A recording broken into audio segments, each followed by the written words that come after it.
ওম শান্তি। আজকের মূল্য তারিখ 14/1/2024। অব্যক্ত বাপদাদা রিভাইজ কোর্স 14/12/97। আজকের হেডিং ব্যর্থ আর নেগেটিভকে অ্যাভয়েড করে অ্যাওয়ার্ড নেওয়ার যোগ্য হও। আজ বাপদাদা নিজের পরমাত্ম ভালোবাসার যোগ্য আত্মাদের দেখছেন। পরমাত্ম ভালোবাসা হলো আনন্দময় দোলা, যে সুখদায়ী দোলায় তোমরা সদা ঝুলতে থাকো। পরমাত্ম ভালোবাসা অনেক জন্মে দুঃখকে 1 সেকেন্ডে সমাপ্ত করে দেয়। পরমাত্ম ভালোবাসা সর্বশক্তি সম্পন্ন, যা নির্বল আত্মাদের শক্তিশালী বানায়। তোমরা কত অল্প আত্মা এমন শ্রেষ্ঠ পরমাত্ম ভালোবাসার যোগ্য, তো এমন শ্রেষ্ঠ সুযোগ্য এমন শ্রেষ্ঠ সুযোগ্য আত্মাদের দেখে দেখে দেখে বাপদাদা প্রসন্ন হন। বাবা বলছেন যে যারা আমরা পরমাত্ম ভালোবাসার যোগ্য আত্মা হয়ে উঠতে পেরেছি, তো বাবা সেই পরমাত্ম ভালোবাসার আত্মাদের আমাদের দেখছেন। দেখে তিনি বলছেন যে এই পরমাত্ম ভালোবাসা দোলা আনন্দময় দোলা একটা এমন যে সুখ দেয় দোলায় আমরা বাচ্চা সবসময় দুলতে থাকি, তো আনন্দে থাকি। তো আমাদের সেই পরমাত্ম ভালোবাসা পাওয়ার ফলে অনেক জন্মে দুঃখ কষ্ট হয়ে কিন্তু আমরা 1 সেকেন্ডে ভুলে গেছি, ভুলে যাচ্ছি, ভুলে গেছি। তো এতটাই পরমাত্ম ভালোবাসা, যে পরমাত্ম ভালোবাসা কিন্তু অনেক জন্মের কিন্তু দুঃখ কষ্টকে 1 সেকেন্ডে কিন্তু সমাপ্ত করে দেয়।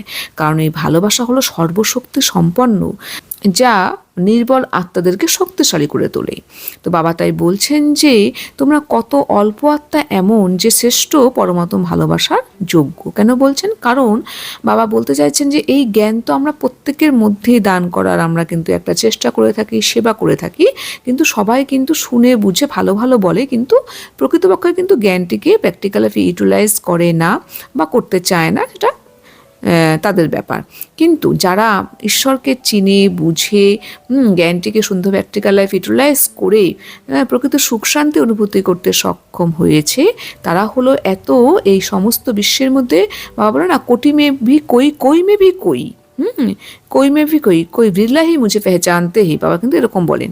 তো তাই বাবা আমাদের বলছেন, স্মরণ করিয়ে দিয়ে বাবা আমাদের বাহবা দিয়ে বলছেন যে তোমরা এত কোটি কোটির মধ্যে তোমরা সেই অল্প আত্মা শ্রেষ্ঠ সেই পরমাত্ম ভালোবাসা যোগ্য আত্মা, যারা তোমরা কিন্তু ভগবানের প্রকৃত স্বরূপ সম্বন্ধে তোমরা অবগত হয়েছো, নিজের প্রকৃত স্বরূপ সম্বন্ধে অবগত হয়ে তোমরা জ্ঞান মার্গে চলে কিন্তু তোমরা কিন্তু শ্রেষ্ঠ ভালোবাসার পাত্র হয়ে উঠতে পেরেছো। তো বাবা বলছে তাই কিন্তু বাবা এরকম শ্রেষ্ঠ সুযোগ্য আত্মাদের দেখে দেখে কিন্তু বাবা আজকে খুব প্রফুল্লিত হচ্ছে, এটা কিন্তু বাবা বলতে চেয়েছেন। সারা বিশ্বের আত্মাদের মধ্যে তোমরা পরমাত্মার পরম আদরের, তাই তো বাপদাদা এই বাচ্চাদের আশীষ দিয়ে থাকেন, এই পরমাত্ম অনুরাগে লাভলীন থাকো। বাবা তাই বলছেন এমন লাভলীন আত্মাদের কাছে কোনো পরিস্থিতি কিংবা মায়ার চঞ্চলতা আসতে পারে না।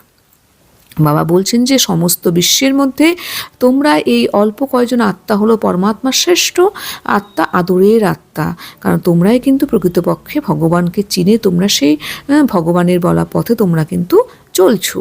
সেই কারণে বাপদাদা সেই বাচ্চাদের ক্ষেত্রে আশীষ দিয়ে বলছেন যে আমাদেরকে আশীষ দেওয়া বলছেন যে আমরা যেন সেই পরমাত্ম অনুরাগে সবসময় লাভলীন হয়ে থাকি, অর্থাৎ ভালোবাসেন আমরা মগ্ন হয়ে থাকি, ডুবে থাকি।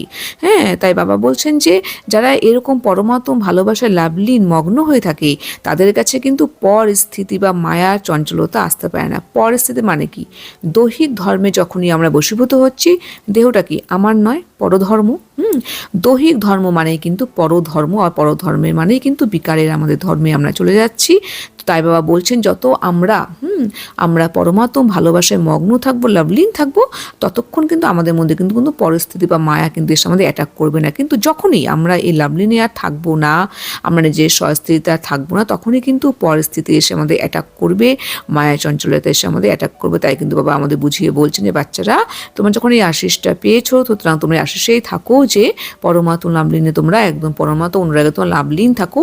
যত তোমরা পরমাত্ম ভালোবাসায় মগ্ন থাকবে, তার ফলেই কিন্তু তোমরা স্বস্তিতে টিকে থাকবে এবং তোমাদের কাছে কোনো পরিস্থিতি বা মায়ার চঞ্চলতা আসতে পারবে না। নিচে যখন পা রাখো তখন মায়াও বিভিন্ন খেলা খেলতে আসে, ভিন্ন ভিন্ন রূপ ধারণ করে আকর্ষণ করে। লাভলীন আত্মাদের সর্বশক্তির সামনে মায়া চোখ তুলেও তাকাতে পারে না। তোমাদের তৃতীয় নয়ন, জ্বালামুখী নয়ন মায়াকে শক্তিহীন করে দেয়। সুতরাং তোমরা সবাই যে বিশেষ আত্মারা রয়েছ, ব্রাহ্মণ জন্ম হওয়ার সাথে সাথেই সকলের বাপদাদা দ্বারা তৃতীয় নয়ন প্রাপ্ত হয়েছে। বাবা আমাদের বুঝিয়ে বলছেন যে বাচ্চা, যখনই তোমরা নিচে পা রাখো, অর্থাৎ যখনই তোমার নিজে স্বস্ত্রী থেকে নেমে তোমরা কিন্তু পরস্ত্রীতে আসো, তখনই কিন্তু মায়াও কিন্তু ভিন্ন ভিন্ন খেলা খেলতে থাকে তোমার সাথে, ভিন্ন ভিন্ন রূপ ধরে তার আকর্ষণ কিন্তু তোমাদের আকর্ষিত করার চেষ্টা করে। কিন্তু যদি তোমরা সবসময় লাভলীন থাকো, তো লাভলীন আত্মাদের কিন্তু লাভলীন আত্মাদের সর্বশক্তির সামনে কিন্তু মায়া কিন্তু চোখ তুলেও তাকাতে পারে না। সুতরাং বাবা কিন্তু আমাদের ডায়েট কিন্তু আমাদের বলে বুঝিয়ে দিচ্ছেন যে বাচ্চা, তোমরা সবসময় পরমাত্ম ভালোবাসা লাভলীন থাকো, অর্থাৎ পরমাত্ম সত্য ছায়া থাকো। কারণ বাবাই কিন্তু আমাদের তৃতীয় নয়ন দিয়েছেন। তো এই তৃতীয় নয়ন কিন্তু আমাদের জ্বালামুখী নয়ন আমাদের কিন্তু মায়াকে শক্তিহীন করে দেওয়ার কিন্তু ক্ষমতা রাখে। সুতরাং আমরা যত আমরা বাবার ভালোবাসায়, বাবার সত্য ছায়া থাকবো, বাবার দেওয়া তৃতীয় নয়নকে আমরা ইউজ করব, তার ফলেই কিন্তু আমরা কিন্তু মায়াকে কিন্তু অবশ্যই হারিয়ে দিতে পারবো। কারণ আমরা যখনই ব্রাহ্মণ জন্ম নিলাম, ব্রাহ্মণ জন্ম হওয়ার সাথে সাথে কিন্তু আমাদের কিন্তু আমরা কিন্তু বাপদাদা দ্বারা কিন্তু তৃতীয় নয়ন কিন্তু প্রাপ্ত করতে পেরেছি। তৃতীয় নয়নটি হলো আমাদের জ্ঞানের তৃতীয় নয়ন। তো আমরা জ্ঞানটিকে অ্যাপ্লাই করে চলতে পারবো। তার ফলে কিন্তু কি হবে, মায়া কিন্তু আমাদের কিন্তু এসে কিন্তু আমাদের কিন্তু শক্তিহীন করে দিতে পারবে না, উল্টো মায়াই কিন্তু নির্বল শক্তিহীন কিন্তু হয়ে পড়বে। বাবা তাই বলছেন, বাচ্চারা তোমরা তৃতীয় নয়নের দ্বারা সব রকম ওয়েস্ট আর নেগেটিভ বিষয়কে অ্যাভয়েড করে পরমাত্ম অ্যাওয়ার্ড নাও। তোমাদের কাজ হলো উর্তি কলার দ্বারা সাকাশ দ্বারা পরিবর্তন করা। ত্রিকালদর্শী হও, নির্ভীক হও, যে যেমনই হোক তোমরা হৃদয় থেকে স্নেহ দাও, শুভ ভাবনা দাও, করুণা করো। যাকে বলা হয়ে থাকে কারণরূপী নেগেটিভকে সমাধানরূপী পজিটিভ বানাও। বাবা আমাদের বলছেন যে বাচ্চারা, তোমরা যেহেতু জ্ঞানে তৃতীয় নয়ন প্রাপ্ত করতে সক্ষম পেয়েছো, সুতরাং তোমরা সব রকম ওয়েস্টকে আর নেগেটিভ বিষয়গুলিকে অ্যাভয়েড করে পরমাত্ম অ্যাওয়ার্ড নাও। যত তোমরা পারো জ্ঞানের দ্বারা তোমরা জ্ঞানবানকে তোমরা ইউজ করো। জ্ঞানবানকে ইউজ করে তোমরা কিন্তু সব রকমের ব্যর্থকে, সব রকমের নেগেটিভিটিকে তোমরা কিন্তু অ্যাভয়েড করতে থাকো। তোমরা তাকে জায়গা দিও না। তার ফলে তোমরা কিন্তু পরমাত্ম অ্যাওয়ার্ড প্রাপ্ত করতে সক্ষম হবে। তোমাদের কাজ হলো উর্তি কলা দ্বারা সাকাশ দ্বারা পরিবর্তন করা। কারণ তোমরা হলো ত্রিকালদর্শী বাচ্চা, তোমরা নির্ভীক হও, তোমরা জানো আদি মধ্য অন্তের জ্ঞান বাচ্চা তোমাদের মধ্যে অলরেডি আছে। বাবা কিন্তু কি বলে যে সমস্যা স্বরূপ নেহি সমাধান স্বরূপ বনো। সুতরাং জ্ঞানের দ্বারা কিন্তু যে কোনো ধরনের সমস্যাকে তোমরা সমাধানে কিন্তু ফিরিয়ে আনতে অবশ্যই পারো। যদি তোমাদের কাছে জ্ঞানের ভাণ্ডার পরিপূর্ণ থাকে, তার ফলে কিন্তু তোমরা কিন্তু যে কোনো কারণরূপী কিন্তু নেগেটিভকে সমাধানরূপী পজিটিভ কিন্তু বানিয়ে দিতে সক্ষম হবে।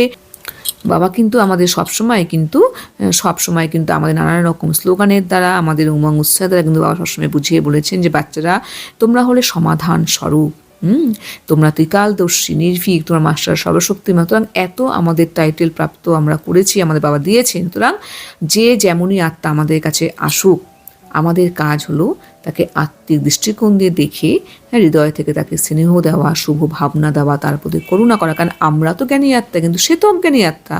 সুতরাং সে যদি সেই কর্মকাণ্ড করে, কিন্তু আমরা কেন সেই কর্মকাণ্ডে নিজেকে লিপ্ত করব? কখনোই করব না। তো আমরা তখন জ্ঞানে তৃতীয় নয়নটা ইউজ করে সব রকমের ব্যর্থকে, নেগেটিভকে অ্যাভয়েড করে আমরা সব কিছুর মধ্যে সমাধান করব, পজিটিভ বানাবো। পজিটিভ বানিয়ে তাকেও দেখাবো যে তোমরা নিজেকে চেঞ্জ করো, অর্থাৎ সব পরিবর্তন, সব বিশ্ব পরিবর্তন। নিজেকে চেঞ্জ করতে, তো নিজেকে আমরা যত একে অপরে চেঞ্জ করতে পারবো, তার ফলে দেখবো একদিন এই বিশ্ব কিন্তু আমাদের পবিত্রময় দুনিয়া হয়ে উঠতে সক্ষম হয়েছে। বরদান, পিউরিটি রয়্যালিটির দ্বারা শ্রেষ্ঠ জীবনের ঔজ্জ্বল্য দেখিয়ে বিশেষত্ব সম্পন্ন হব। পিউরিটি রয়্যালিটি, যত আমার মধ্যে পিউরিটি রয়্যালিটি থাকবে, তার ফলেই কিন্তু আমার শ্রেষ্ঠ জীবনের কিন্তু ঔজ্জ্বল্য কিন্তু ফুটে উঠবে। তার ফলেই কিন্তু আমি বিশেষত্ব সম্পন্ন আত্মা উঠতে সক্ষম হব। স্পষ্টীকরণ, ব্রাহ্মণ জীবনের বিশেষত্ব হলো পিউরিটি রয়্যালিটি। যেভাবে রয়্যাল ফ্যামিলির যারা, তাদের মুখ আর আচরণে বোঝা যায় যে ইনি কোনো রয়্যাল কুলের, ঠিক সেইভাবেই ব্রাহ্মণ জীবনের পরক পিউরিটি দ্যুতি দ্বারা হয়। পিউরিটির উজ্জ্বলতা আচার ব্যবহারে আর মুখে তখনই প্রতীয়মান হবে যখন সংকল্পেও অপবিত্রতার লেশমাত্র চিহ্ন না থাকবে। পবিত্রতা শুধু ব্রহ্মচর্য ব্রত নয়, বরং কোনো বিকার অর্থাৎ অশুদ্ধির প্রভাব থাকবে না। তখনই বলা যাবে বিশেষত্ব সম্পন্ন ব্রাহ্মণাত্মা। তখনই বলা যাবে বিশেষত্ব সম্পন্ন ব্রাহ্মণাত্মা। বাবা বলছেন যে আমাদের ব্রাহ্মণ জীবনে বিশেষত্ব হলো পিউরিটি, রয়্যালিটি। বাবা এক্সাম্পল দিয়ে বলছেন, যখন আমরা কোনো রয়্যাল ফ্যামিলি দেখি, তাদেরকে কি দেখি? তাদের মুখে এবং আচরণের দ্বারা কিন্তু বোঝা যায় যে ইনি কোনো রয়্যাল কুলের। ঠিক সেইভাবেই কিন্তু আমাদের ব্রাহ্মণ জীবনের পরখ কিন্তু হয় আমাদের পিউরিটির দ্বারা, পিউরিটি আলোর দ্বারা। আমাদের মধ্যে পিউরিটির উজ্জ্বলতা আচার ব্যবহারের মুখে তখনই আমাদের কিন্তু প্রকাশ পাবে যখন আমাদের সংকল্পের মধ্যে কোনো রকম কোনো অপবিত্রতার চিহ্ন থাকবে না। তখনই কিন্তু আমাদের পিউরিটি উজ্জ্বলতা কিন্তু আমাদের চোখে মুখে আচরণের অ্যাক্টিভিটিতে কিন্তু সেটি কিন্তু আমাদের প্রকাশ পাবে যখন আমাদের সংকল্পের মধ্যে কিন্তু আমাদের সংকল্প পজিটিভ থাকবে, পিওর থাকবে, স্বচ্ছ থাকবে। বাবা তাই বলছেন পবিত্রতা বলতে শুধু কিন্তু ব্রহ্মচর্য নয়, বরং এমন যেখানে কোনো বিকার থাকবে না, অশুদ্ধির কোনো কিন্তু প্রভাব থাকবে না, কোনো সূক্ষ্ম কিন্তু কোনো বিকারও সেখানে কিন্তু স্থান পাবে না। তখনই কিন্তু বলা যাবে যে তোমরা হলে বিশেষত্ব সম্পন্ন ব্রাহ্মণ আত্মা। স্লোগান, যে স্বয়ের দর্শন করে সেই সদা প্রসন্নচিত্ত সর্বপ্রাপ্তির অধিকারী থাকে। বলছেন যে স্বয়ের দর্শন করা অর্থাৎ যে নিজেকে সবসময় দেখে যে আমি কে, আমি কোত্থেকে এসেছি, আমি কিভাবে এত দূর এসেছি, আমি কি ছিলাম, আমি কি প্রাপ্ত করলাম। যত সে নিজেকে দর্শন করবে, সবসময় নিজের মধ্যে সে দর্শন করবে, দেখবে বাবার কাছ থেকে আমি ব্রাহ্মণ আত্মা হলাম, বাবার কাছ থেকে আমি কী পেলাম, তারপর আমি কেমনভাবে যাব ফেরেশতা হয়ে, কেমনভাবে আমি আর বীজরূপে যাব, কেমনভাবে আমি আদিতে আসবো, আবার পূজ্যতে আমি আসবো। এইভাবে যত আমি নিজের মধ্যে আমি স্বকে দর্শন করব যে হু অ্যাম আই, এইভাবে যত আমি নিজেকে দর্শন করতে থাকবো, তার ফলে কিন্তু আমি দেখব যে আমি সবসময় কিন্তু আমি পরিপূর্ণ ভাণ্ডারে একদম ভাণ্ডার আমার কিন্তু স্টক আমার একদম জমা আছে। আমি প্রসন্নচিত্ত, তখনই কিন্তু প্রসন্নচিত্ত এবং সর্বপ্রাপ্ত অধিকারী আত্মা উঠতে সক্ষম হব। ওম শান্তি।